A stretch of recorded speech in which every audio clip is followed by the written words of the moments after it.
Hello, white people. I'm at CBS.com, CBSNews.com. U.S. caring for more than 100 unaccompanied Afghan children. This is an article dated September 8th, 2021. Okay, why are there 100 unaccompanied Afghan children in the United States? That's called kidnapping. The federal government is currently caring for more than 100 Afghan children who arrived in the U.S. without their parents. The Department of Health and Human Services said on Wednesday, maybe we could call that child trafficking. While the vast majority of Afghan evacuees arriving in the United States this summer have been families and adults, mostly fighting-age men, some evacuated children have been entering the country without their parents, prompting U.S. immigration authorities to designate them as unaccompanied minors. The majority of those children have been quickly reunited with non-parental relatives who were also evacuated and relocated to the U.S., HHS said. Others who don't have family in the U.S. will remain in the custody of HHS Office of Refugee Resettlement until they turn 18 or a suitable sponsor can be located. We are working to ensure that unaccompanied Afghan minors, UAM, who are referred to the Office of Refugee and Resettlement, ORR, for processing, God, like cattle, unification or placement, are placed with licensed care providers that are able to provide culturally and linguistically appropriate services or unified directly with or a vetted sponsor such as a family member who arrived with the minor, HHS said in a statement to CBS News. As of 26 August, or August 26, 34 unaccompanied Afghan children had been referred to the refugee office, CBS News reported at the time. Last week, the Department of Homeland Security Secretary Alejandro Mayorkas, who's not an American, said the U.S. expects more unaccompanied children to arrive in the future, so they're going to kidnap more children. Since August 17th, approximately 48,000 Afghan evacuees deemed to be at risk of being harmed in Taliban-controlled Afghanistan have been allowed to enter the U.S., according to DHS figures. How many again? 48,000. Jeez. Thousands of other evacuees, including dozens of unaccompanied children, remain at military sites in Europe and the Middle East awaiting processing.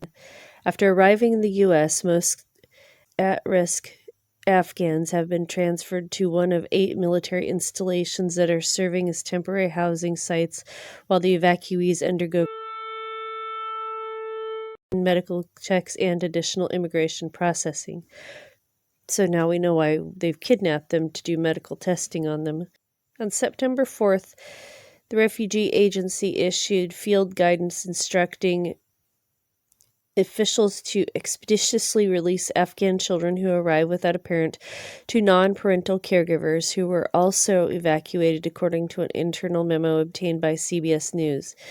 Officials still have to establish identities and a bona fide relationship between the children and caregivers and look for any red flags, but they can rely on background checks conducted by other U.S. agencies to ensure the caregiver has not engaged in criminal conduct, the memo said.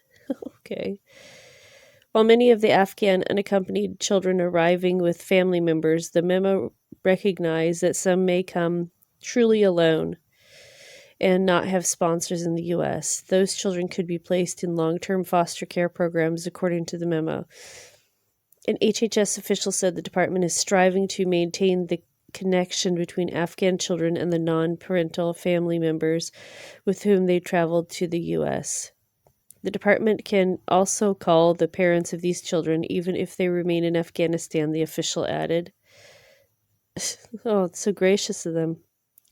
We have the ability to ensure that the quick unification with the minor is the safest and least traumatic outcome, said the HHS official said. HHS also confirmed on Wednesday that it has deployed caseworkers to airports in Philadelphia and Dulles, Virginia, as well as U.S. military sites receiving Afghan evacuees to help process children who arrive without their parents. The vast majority of children in the refugee agency's care are Central American teenagers who cross the U.S.-Mexico border without their parents. Many of them have family members in the U.S. who can sponsor them and get them out of government custody. As of Tuesday morning, the refugee office was housing 14,200 unaccompanied children in shelters and emergency housing sites across the U.S., according to federal data. The September 4th memo noted that, unlike migrant children who cross the southern border illegally, unaccompanied minors from Afghanistan are entering the U.S. legally and will not be placed in deportation proceedings.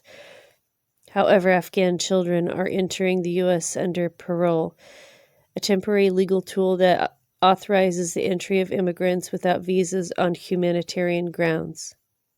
Because there's nowhere else in the world that children can go besides the United States. We're the only country that has roads and running water and buildings and electricity.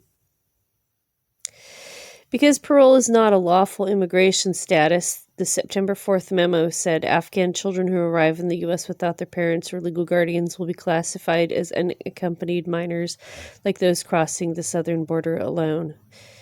Kids in Need of Defense, the largest U.S.-based nonprofit serving migrant children, urged the Biden administration to deploy HHS caseworkers to airports and military sites receiving Afghan evacuees to expedite the release of unaccompanied minors. The minors should also have access to lawyers and child advocates, the group said. Wow, who's paying for all this? Wendy Young, the group's president, noted that unaccompanied Afghan children arriving in the U.S. and other countries may have lost their family members or been separated from them during the chaotic evacuations from Kabul. Oh, horseshit. They were kidnapped. What the United States and other nations do now will determine the trajectory of these children's lives, Young said. The United States has a responsibility to get this right. Do we have a responsibility? We don't have any responsibility to these people. Leave them alone. God, why can't we just leave people alone? Oh, because the people who rule over us, they want these children. They want to experiment on them. They want to sell them in the sex trade. All right, white people, that's the damage for now. Thank you so much for listening. Look forward to your thoughts below.